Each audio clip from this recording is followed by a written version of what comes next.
morning. Welcome back to the Flannel Guys. Brian here. I wanted to show you guys what the property was going to look like. We were out there yesterday. We did our inspection, crawled all over it. But one of the things we signed said that we can't film yet or take pictures or whatever because it's still occupied. So I thought instead I'd take you guys over to the rental property today as we're getting it ready to rent back out. And we're going to show you how we're going to have a homestead and get somebody else to pay for it. Explain that process. First, we got a lot of work to do. So let's go do that.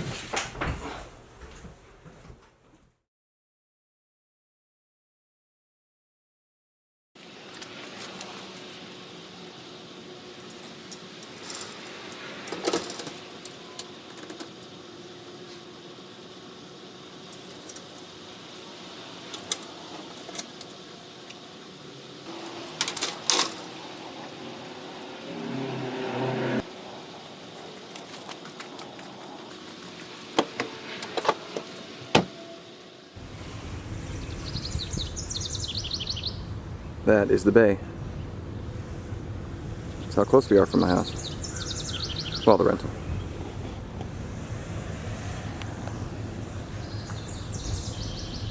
So, here's the rental property. We bought this place about 7 years ago. And when we bought it, it had no running water, no heat, no AC. Ceiling was falling down, roof was leaking, all kinds of wonderful stuff. So we lived here for 5 years and fixed it up as we went.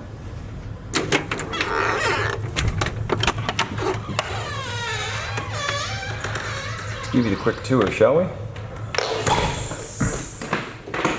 Everything's gonna be really echoey.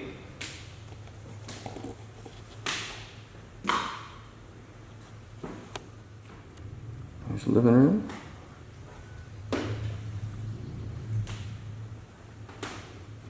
This is the dining room.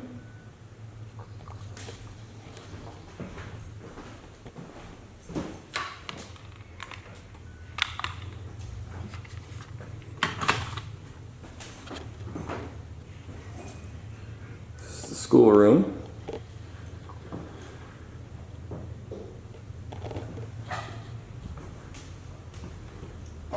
Kitchen. Look at this original wood, guys. Look at that. Isn't it cool? All that was covered with paint. We restored it using that heat gun that I told you about before. Backyard and laundry room. Little washer dryer hookup over there. The pantry where we got some work to do. Got a little work to do here in the kitchen. Got some walls to touch up. Here's the entrance, the foyer. And your living room. And then we have this beautiful stairwell. Got some green paint to fix. Walls to touch up. All kinds of little things to do before it gets rented back out. So, how are we having somebody else pay for our farm? How did we do this? When we moved here, we owed tens of thousands of dollars in various debts. And I made, at my new job in the department, almost 10 years ago, less than $40,000 a year. Which, for those of you who have any bills, know is not a lot of money. And we made approximately $160 a month more than our bills. Oh, in case I don't show you, these floors are the coolest. This house was built in the 20s. There's some touch-up work I gotta do. But we made $160 more than our bills. We had 2 kids, and we had gotten caught up in the great collapse of 06, 07, 08. Family businesses fell apart. Schools weren't working. Just didn't work. So the house that we lost was a little 1,000 square foot rancher. Farmhouse, I guess, not ranch. It was a farmhouse. 2.5 acres. And we had chickens, we had goats, we had rabbits, we were farming. Oh, so pretty. All that stuff. And we lost the house. So for the next 12 years, we've been working to get back. That's an attic, by the way. Super cool. We've been working to get back to that farm type life, that homestead. We had to be patient. So we lived here for a couple of years. We moved over to this place and we fixed it up as we went. With whatever cash we had, we repaired things. So we fixed the heating, we fixed the cooling, fixed the walls, and we started to do pretty things like this chandelier. So pretty. And we were careful, and we were patient. And once we got all of our short-term debts taken care of, we paid off the cars next, and we saved up a big chunk of money, and we moved out of this house into the house we're currently at. And we've been to the house we're at currently for 2 years, and while we were there, we paid this place off. So this place is totally debt-free. That's got to come down. All that's got to come down. Safety first and all that. So now that we have this place debt-free, it's profitable. So what we're going to do is take the rent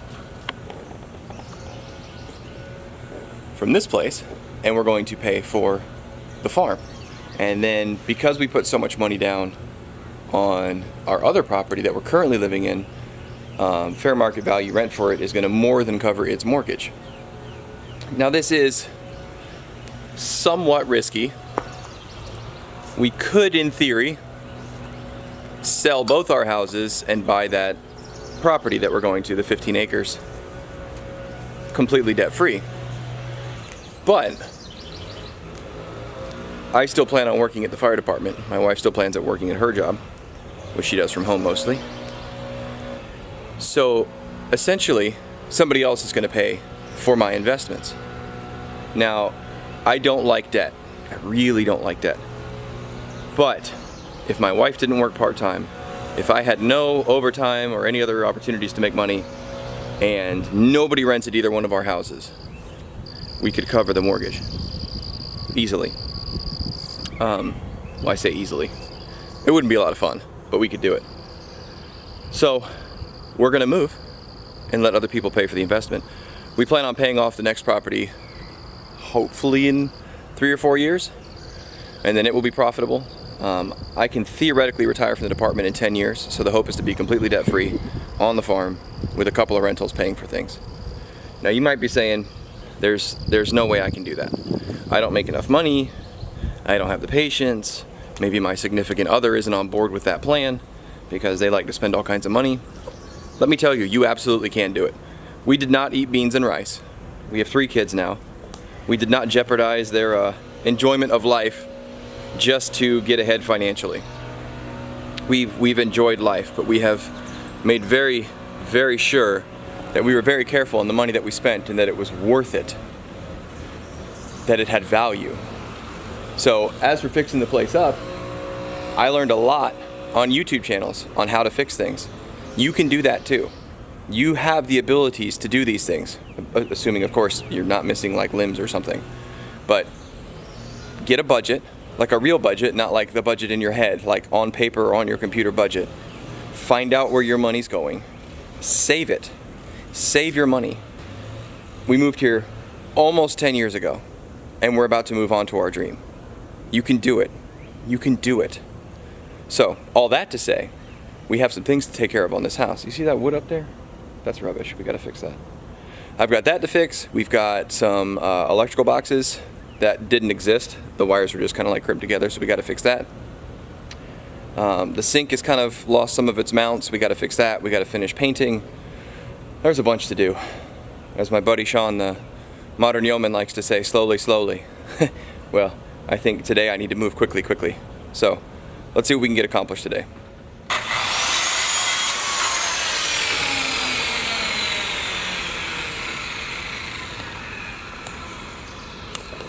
So I told you, if you're not sure you can do it, you can watch YouTube videos. One of the tricks I learned is if you're working by yourself, I gotta get a piece all the way across that front. It's a 10-foot long piece. So how do I hold it there and see where my end is? So you cut a little board like this, and you see that long corner over here? We're gonna nail this onto the corner, and then when our board hits it, it will stop at the length we need. I'll show you, hold on.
There you go. Nice square edge, no problem. Nice and clean. Now I'm gonna move my ladder down to the other side, and I'm leaving that a square butt joint. I don't like leaving it a square butt joint. Normally what you do is you cut 45s on it, so you have a real nice smooth lap. But working by yourself, sometimes you have to figure things out. So I also have wood putty with me, so if they don't line up very well, then I'm gonna putty over it. The other thing you can do to make sure that your ends, if you're doing a square joint or a butt joint like that, line up, is use your chop saw, miter box, whatever you want to call it, and you cut the factory edge off, because the factory edge has a lot of uneven edges. So get super square, cut that off, put them together, you have a nice clean joint. But anyways, let's get to the other piece of board up. So here's one of our other problems. See that gap under the sink? It's not supposed to be there. There's little clips underneath them. I'm going to attempt to show you. But these, it's a bottom mounted sink. So this should be higher. It shouldn't have all this give to it. See that? Shouldn't do that. So let's see if we can see underneath what the problem is.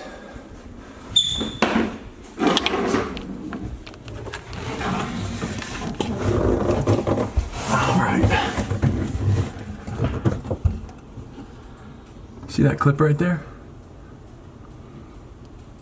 See that hole right there? So this should be sitting up higher. See the gap disappear?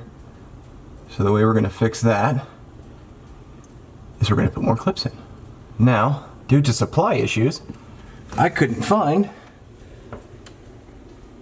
any actual under sink clips.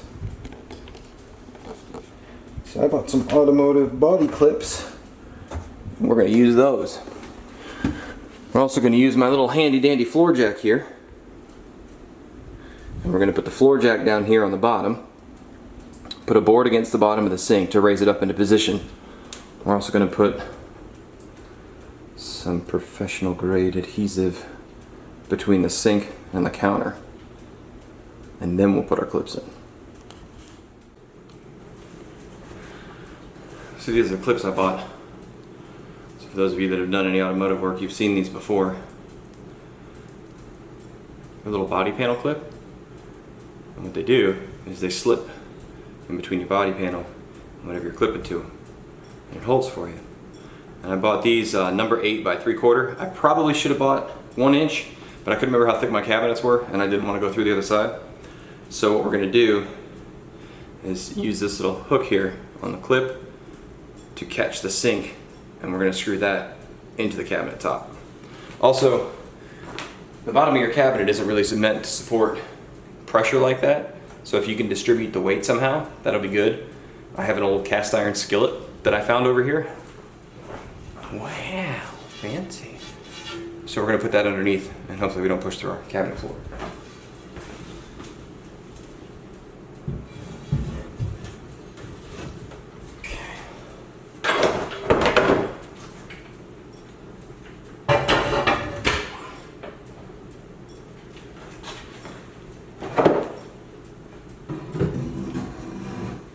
Oh, it's perfect. Perfect size.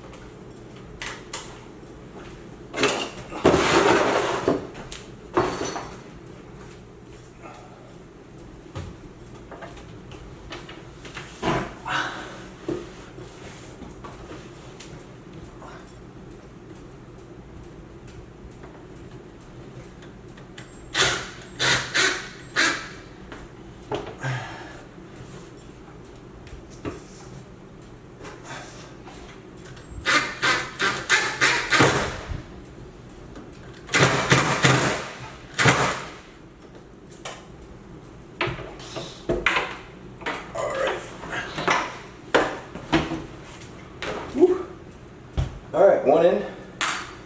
Like 7 or 8 more to go.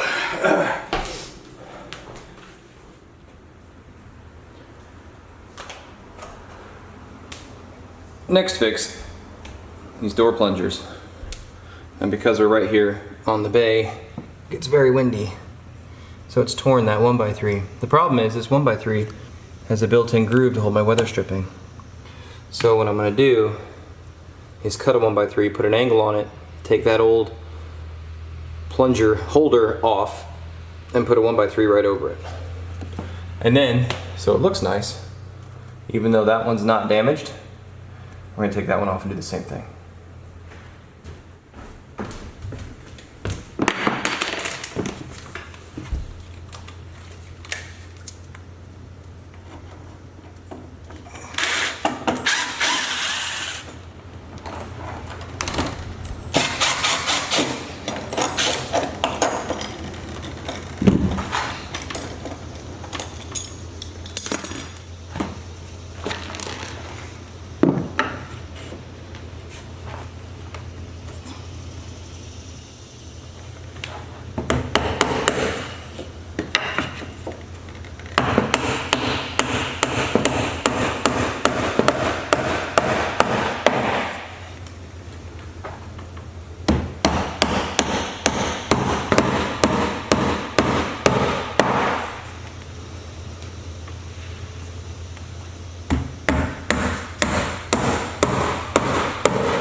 I'm going to use these 3-inch screws.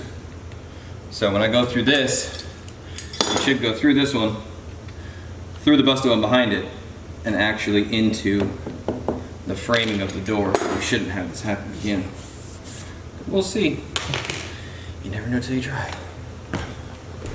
Alright, so I had some old solid core doors on here. So it's leaning up against here. As you can see, it's got somewhat damaged. So I had saved this old exterior door. So we ripped it down. Now I'm going to notch my little hinge holes, or hinge grooves, so that it will fit in this opening. And we're going to get rid of that screen door, and then we will have to move those latches, and once we get the latches moved, we should have a working exterior door for cheap. Alright, new door's in. Had to do a little bit of modifications. Now it's got this old school knob on it, which I like, so I left it. We had to adjust where the locks were over here, and what I did was I just made new holes. These are the old holes right here, and mounted the bracket. Now, when you make a lot of holes, you can weaken this structure. So what I like to do, and I haven't finished the screws yet, is use these bigger plates when you're doing these types of remodels. And actually, I like them anyways, because look at how much beefier that thing is than this thing, okay? You can kick through that, no problem. That's gonna have 6 screws in it that are about 3.5 inches long that get into framing member. It takes a lot more work. And it closes.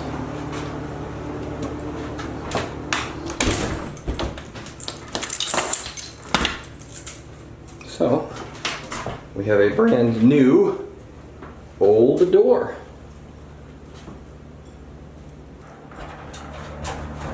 There's an important detail I forgot to tell you guys when I was telling you about the rental and our income and stuff like that, is that my pay didn't stay below $40,000 a year for very long in the department. And my wife ended up getting a part-time job where she made, I don't know, a couple hundred a week. We homeschool, so that was the most important part, was the homeschooling, not making the money. But as we paid things off, and as our income went up, we did not increase our standard of living. Well, by much. I mean, everybody spends a little bit more when you make a little bit more, but for the most part, we just kept paying debt off and saving. And when the debt got paid off, instead of taking that, $100, $200 credit card bill that didn't exist and buying something or signing up for a streaming service, we just rolled it to the next debt. And then once we didn't have any credit card debt, we paid off whatever student loans we had. Once we didn't have student loans anymore, we started paying off the cars. Once the cars were paid for, we rolled it into the rental. That's how we paid this rental off.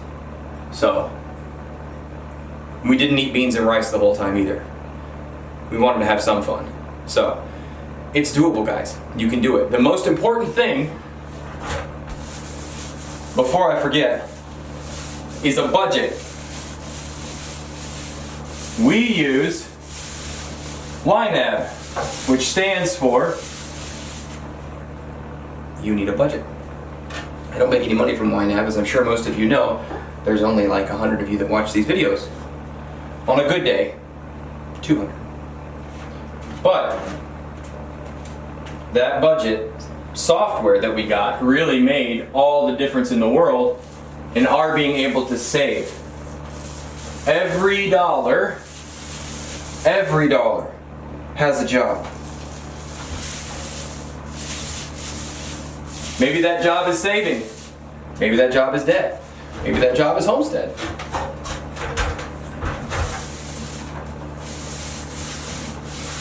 Maybe it's fun money. It doesn't matter, but you know where every single dollar is. Once you get that under control, the rest of it's kind of easy.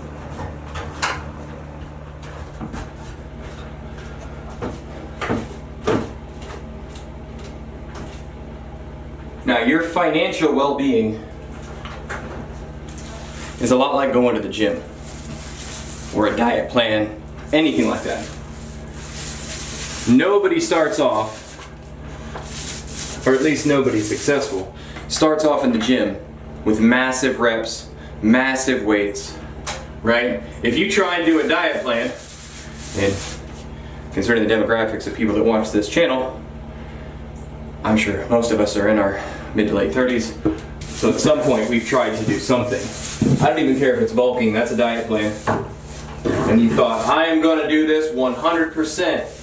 And you tried to go all in, and what ended up happening? You were probably successful for a day or two. But you start off slow, like I'm going to reduce my carb intake from 300 grams a day to 200 grams a day. Much more attainable, right? Much more achievable. Once you get that done, you can move on to something else. So when you start your budget, don't start it off thinking, I'm going to cut every single thing I can possibly cut. Because that'll work for a week or two. And then, the cravings for whatever you spend money on are going to hit you so hard that you're going to do something crazy. So start small. Make your own coffee. I know, crazy, right? It's cheaper to even buy a Keurig and make it that way than it is to go to Starbucks or Wawa or 7-Eleven or whatever your jam is. And once you start saving that money, you're going to see elsewhere where you can save money, and it's going to start to pick up. And then all of a sudden, within a few years, almost 10 in our case, not only will you've paid everything off, but you'll have the money to do the thing you really want to do, which for us is Homestead. So, I will still keep my job. I will still be working for the fire department. The job I have allows me to work 10 days a month, because I work a 24-hour shift. So that commute isn't bad. Our commute's gonna be like an hour. Hour and 20 maybe. Not bad. Not for living a dream. Not for living a dream. Anyhow. This thing's gonna get paint all over it if I don't move it, so I'll show you what we're doing in just a minute. Well, we're painting the pantry, but we'll show you the end result in just a minute. For those of you wondering what those are, they're bone conducting headphones. Again, not a sponsor. My mom bought these for me like a year ago for my birthday. Love these things. You can listen to music, you can put ear protection in your ear, still hear your music, and you can still hear everything around you while you're listening to music. So if you need like 45 things going on at the same time like I do, super awesome. Bone conducting headphones. They're great.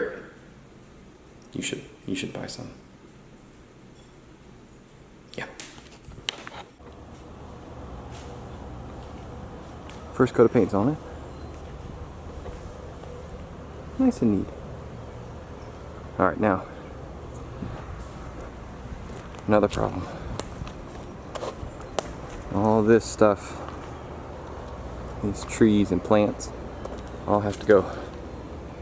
There's a place back here. And believe it or not, you can park a trailer. There's a gate there somewhere. So we've got to underbrush all this.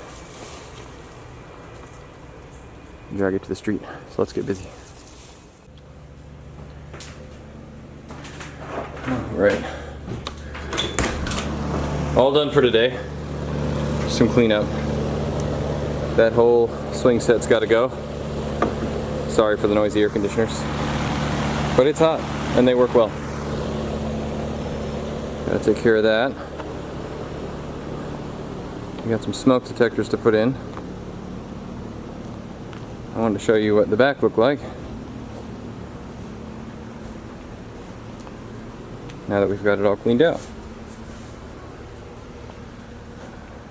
No more jungle. My lawnmower died. I think the float's stuck in the carburetor. So I'll have to take that apart, but I didn't bring the right tools. If you've been on David the Good's website, or his YouTube channel, that's the rain barrel we did like 4 years ago. So maybe it looks more familiar from this angle. All cleaned up. So we'll get back here early in the morning, get a knock on it, take care of business.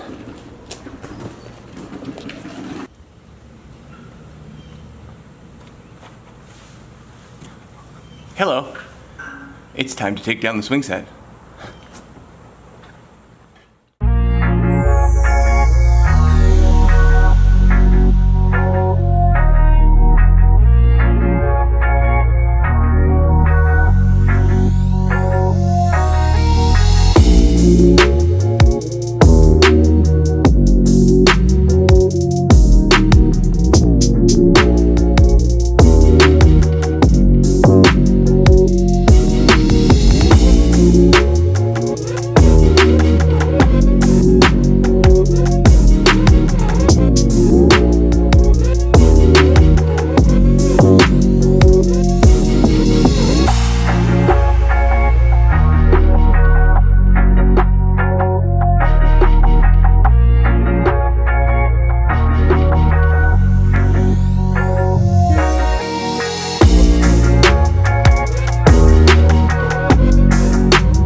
That's the fun part. The rest is just cleanup, and that's kind of boring.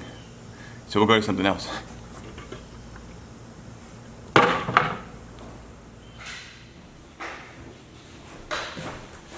Real quick, while we're talking about rentals and real estate and stuff like that, we've been told our whole lives that real estate, right, your home is your biggest investment, right? And I think that's a lot of bunk. And I'll tell you why.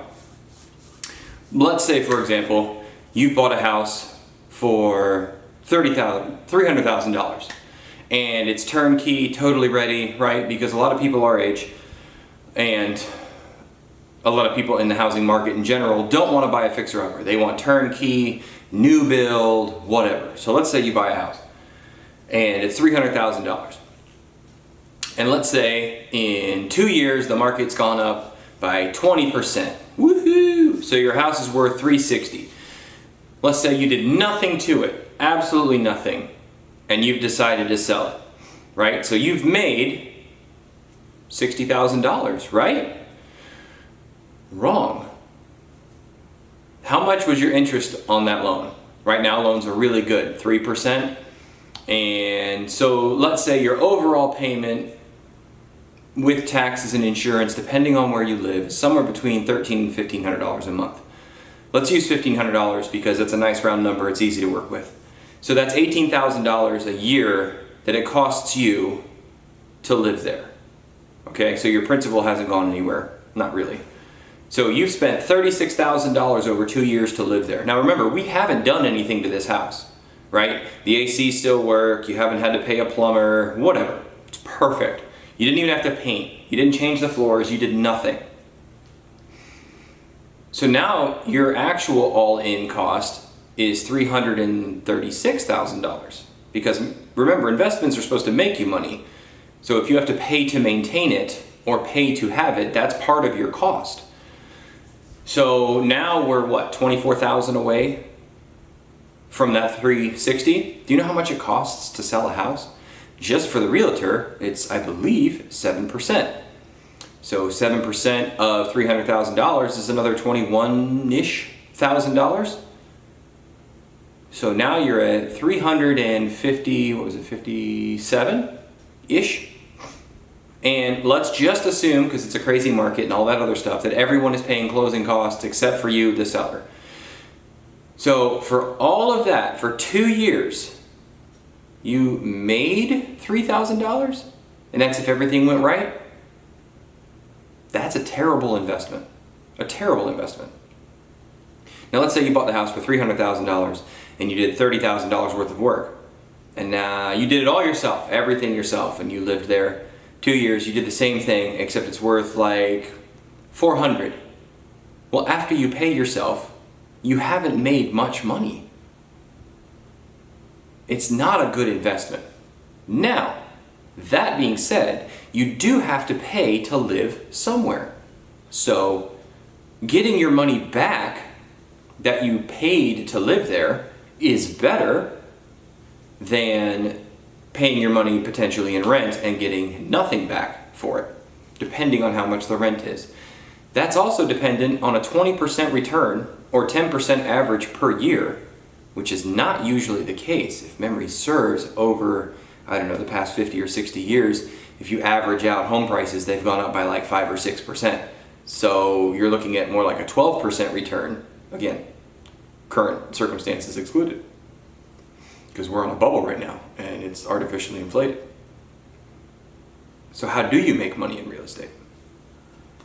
I'm not a mogul. I have a couple houses and I'm going to have another one soon. You buy a cheap, broken house that you fix and you live in.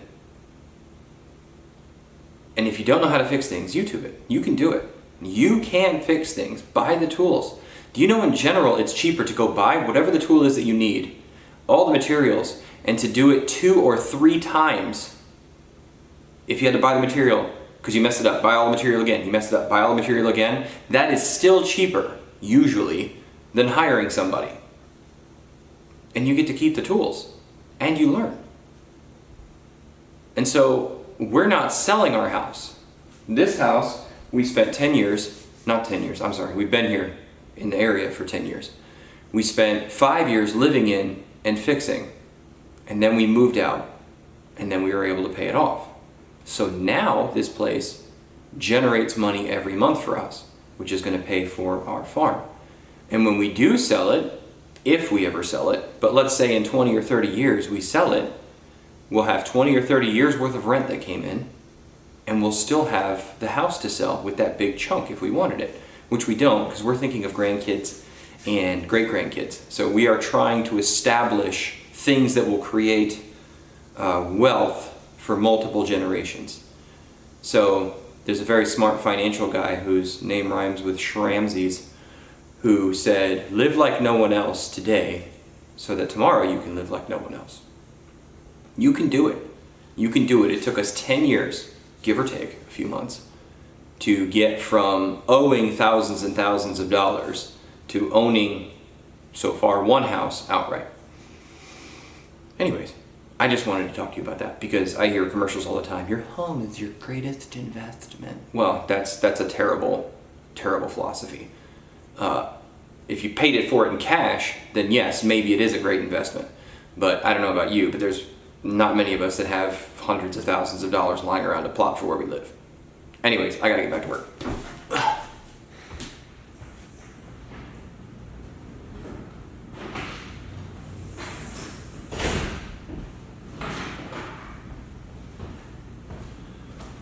Morning. Day 3 of the rental. We should be done here in just a bit. I'm hoping for a half day.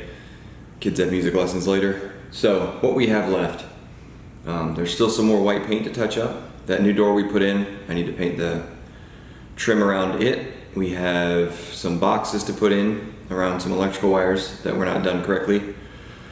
And I gotta get my lawnmower working so we can finish the yard.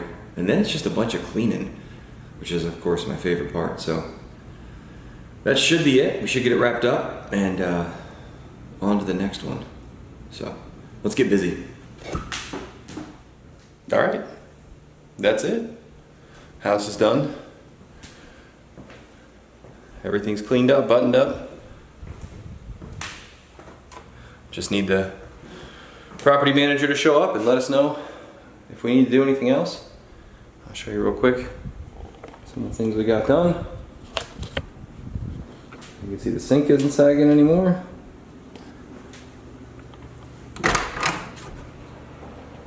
Pantry's nice and painted. The new door is in place and painted. All the paint's been touched up. This wall's been fixed. No more kids' chalkboard paint. End of an era, guys. Thanks for watching. Please like, please subscribe. And probably the next video will be us packing. Here's hoping. See you next time. Bye.